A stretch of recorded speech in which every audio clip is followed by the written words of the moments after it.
Η Ελλάδα αναδεικνύεται τα τελευταία χρόνια σε σημαντικό ενεργειακό κόμβο στην νοτιοανατολική Ευρώπη, αξιοποιώντας τις ενεργειακές υποδομές της και τη γεωγραφική της θέση για τη μεταφορά ενέργειας μεταξύ Ευρώπης, Μέσης Ανατολής και Βόρειας Αφρικής.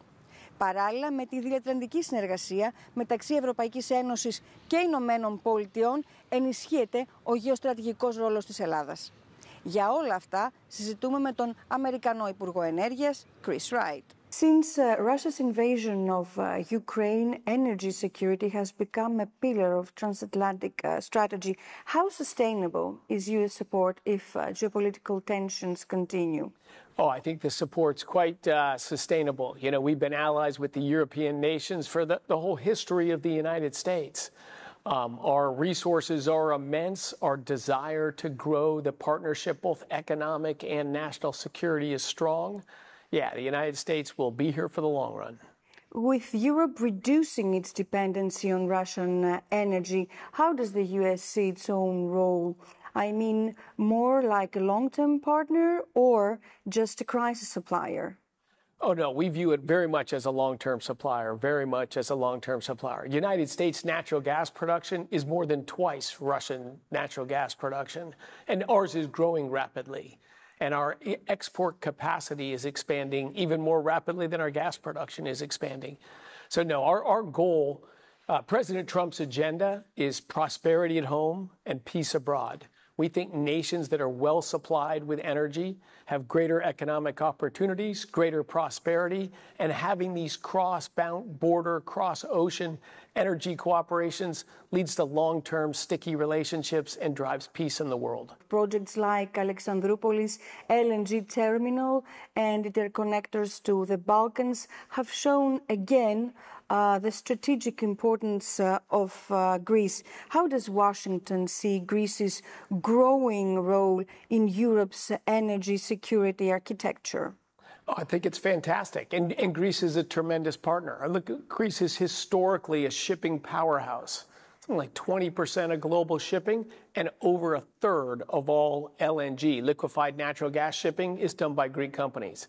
But when the Russian dominated as the energy supplier into Europe, Greece was the end of the line, was just a node at the end of the energy transportation system. Now we've seen a totally different role for Greece. Greece is now the gateway from overseas, from the United States, to American energy as it flows into Europe. I think it's huge economic benefits for Greece, and it's great for the United States to have such a long-lasting ally and partner as Greece playing this role as the gateway for American energy to Europe. And since we cannot discuss energy without mentioning environment, I would like to ask you, you have expressed very specific views about climate change. You have said that the threat is exaggerated. Please explain these views to us. And I would also like to ask you if you're going to attend UN's climate talks in Brazil this November. I won't make the climate talks this year. I think there's a very good chance I will go next year. Look, I've been working, studying, writing, reading about climate change for over 20 years, very involved in that discussion and debate. So I follow very closely the science of climate change and the economic efforts and the studies on climate change. It is a real, slow-moving, global physical phenomenon. The world has been decarbonizing for 200 years, from wood to coal to oil to gas, ultimately to nuclear. So I think you will see continued reduction in greenhouse gas intensity per unit of energy produced. I don't even know when global greenhouse gas emissions will peak. We still have 1 billion people living wealthy, wonderful lives and 7 billion people wanting that.